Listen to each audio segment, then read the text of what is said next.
So I saw this video by Holistic Understanding, which is titled You Are Gone, currently sitting at 1.2 million views. And the only review that I have of that video is that us, bro, us. I completely understand the frustration, the pain point that he's coming from. Is that we saw the movie Three Idiots so long ago, where it was very distinctively told to us that we should study for the passion of studying and not just cramming things up and just for the marks. But unfortunately, that is not how the social algorithm or the online algorithms work. And we are back to the phase where it is all about motivation, getting out of poverty, creators telling your parents or you through your parents that you are poor right now and you should get out of poverty. And ultimately, these things do work. Watching the video, somewhere along the line, I picked up the hunch, a hoot of mine, that the edtech industry is sort of dead right now. Because if you think about companies like Byju's or White Hat Junior, they are pretty much non-existent. And these companies were billion-dollar companies at some point. Byju's, I think, was at its highest valuation was $22 billion. And right now it is absolute zero. So that kind of tells you what the state of edtech industry is. And even in Shark Tank, there was one skill-based application that was getting pitched to the Indian investors. And one of the investors said that there is a full graveyard of edtech course sellers or edtech people in the market right now. So what's the point of another application? So I just wanted to just talk about some of the points of edtech industry, why I think it kind of failed. And the first reason is obviously AI. What else could it be? As I have talked in my previous videos about how AI has destroyed both sides of the equation. It has destroyed the education side of the business. And let's face it, education is a business, and it has eliminated the job side of the equation. So both of the equation sides that it has destroyed, why would anybody now sign up to a live classes application or something like a course selling platform or whatever? The trust is not there anymore, which was the only thing that these course sellers were riding on. They established themselves as somebody who is either all India ranked 247 and that's their entire personality on YouTube, or somebody like, I went to IIT, I went to IIM, I did this degree, I did that degree. That was the only credential they brought to the table. While the market was good for them, it is not good for the customers that they are trying to target. And as a result, the edtech industry is not seeing new signups anymore, or not at least at the numbers that it used to see back in pandemic time. Given that how prevalent AI is in the news and the media these days, the parents are also aware that the market is not doing so well right now, and AI is at the threat of taking away everybody's jobs. So obviously, we know that students are not the ones who sign up to these course selling platforms. It's actually the parents who shove it down the throats of their children, making them do courses or, live classes or whatever. So if the parents themselves are now knowing AI is at the threat of taking everyone else's jobs, why would they do it? Why would they spend their money? That's one. Another thing is cheap marketing. So this cheap marketing thing actually is a point that I noticed in You Are Gone video by Holistic Understanding. And I saw this kind of motivation thing going on with online teachers, basically. And it kind of made me think, like, why are they doing this? Just what is it? It's because those teachers, online YouTube teachers, also know that the industry is not doing so well. We are not seeing the numbers that we used to see. As a result, the only emotion that they can target in students and their parents through the students is their willingness to do good in life, to come out of poverty, to get a job that is, worth it, and get a good package or whatever. So that is the only thing that they are targeting. And they are hoping that they can get to you through those emotions and they can make you sign up. And in some cases, it has gone to such an extreme case now that I am now seeing 5th grade roadmaps, 8th grade roadmaps, where teachers are saying that you are transitioning from 7th standard to 8th standard, the syllabus is changing, the material is changing, you should learn NCERT or blah, blah, blah, whatever terms is around these days. I have no idea. It's been so long since I went to school. On a random live stream, I was laughing at the notion that there are roadmaps to 8th grade now. So imagine what would be like 5 years from now. Like LKG to UKG roadmaps would be a thing even. That is the thing that made me wonder. So now people realize that no matter how much you hype 10th grade or 12th grade exams, it's not enough. That market is saturated already. People are like big players, like billion-dollar players are in that market right now, where people like IIT dreams are getting infused in students like since then class 10. So they have to get like extra coaching or whatever. So that thing is going on. So some YouTubers figured out that, hey, 8th class market is pretty much untapped right now. So let us jump into it and try to instill some insecurity in 8th grade students. So this feels like a cheap marketing, and obviously when teachers are going viral for their funny moments or their memeing moments, that kind of makes the customers question you actually, that you are entertaining students, you are cutting the YouTube shorts clip out of them and you are getting views on YouTube. But what it actually is doing is that parents are seeing it and they are not taking you seriously anymore. So this type of cheap marketing may get you numbers on YouTube and whatever, Instagram or LinkedIn or whatever. But ultimately your core customer is parents, and they do want seriousness because they are serious about the future of their child. And if they see you memeing or screaming and shouting for no reason, they're not going to sign you up.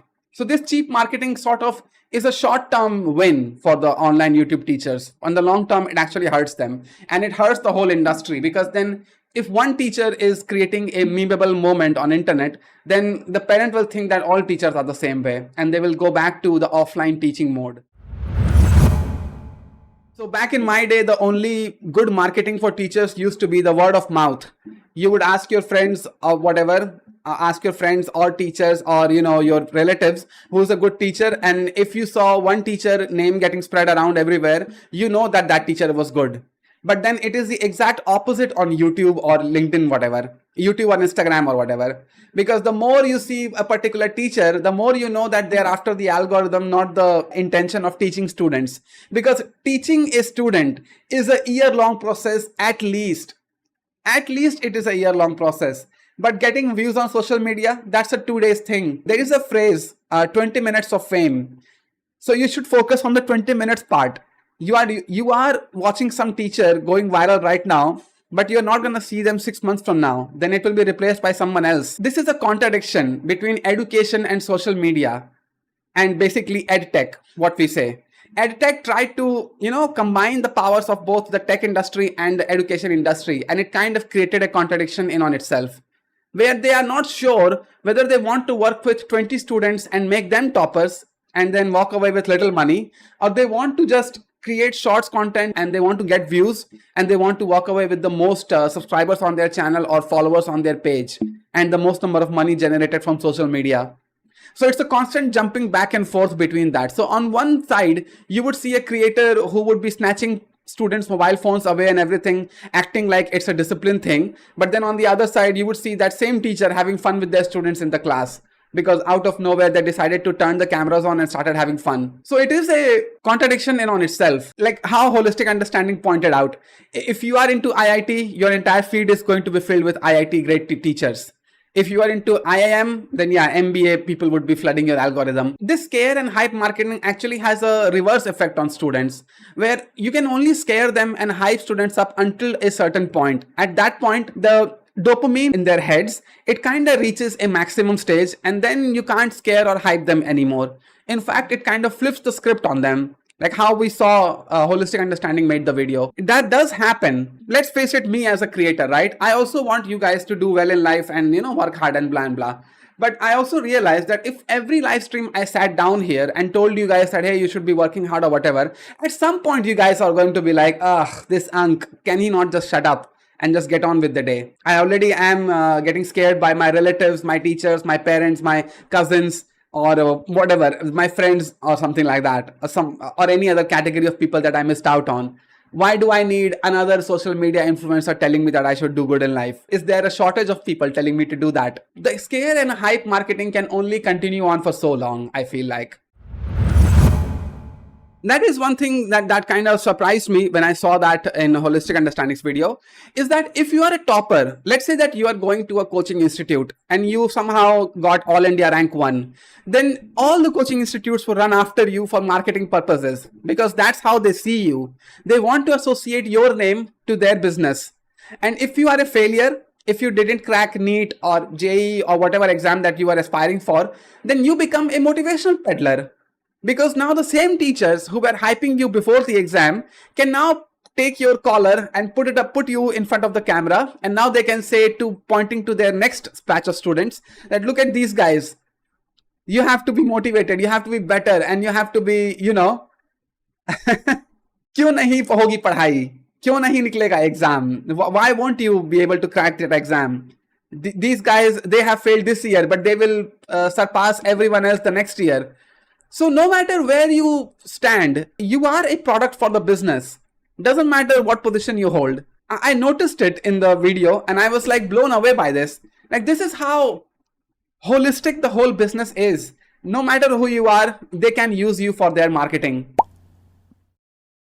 Bro, there's another thing that's going on. People are buying courses on self-improvement, like going to gym, improving looks, how to approach girls, and there are people who are buying crazy. Oh yeah, actually, that is something that I do need to add to this video. Another indication of the whole edtech industry failing is how certain creators are now starting side businesses off of education. So how many times I have seen major creators selling courses on how to be an Instagram reel creator, how to be a YouTuber, or, you know, I thought that this was exclusive to Dhruv Rathi, how he wanted everybody to be a YouTuber, but apparently not. The edtech industry is jumping onto this. This actually is very hurting of their brand. This is what happens when you involve investors in your company. They ask you year-on-year growth, and now you realize that you have already scared the students enough that you cannot scare them no more. So they have to branch out into, you know, how to improve your body, how to looks max. It's just a matter of time before we get an Indian looks maxing course, I guess. That actually tells you about the whole industry. So the side businesses thing actually gives me the major red flag, is that they are no longer reliant on the one thing that they used to have, which is their education. So right now they have to branch out from that and teach people how to be YouTubers. And that is, again, an edtech creator teaching you to be a YouTuber. Isn't that a contradiction? These are the things that I kind of wanted to talk about. EdTech industry is sort of dead, I would say, mostly dead. But the only hope that these online YouTube teachers have is point you at where it hurts, strike you where it hurts, which is your poverty, your sense of insecurities, and your fear of the future, glorifying the IIT life or glorifying the IAS life or doctor life or whatever. That's all that they have. Because pretty much after you get a job, then you realize that they are no longer in your life. That's where people like me come in.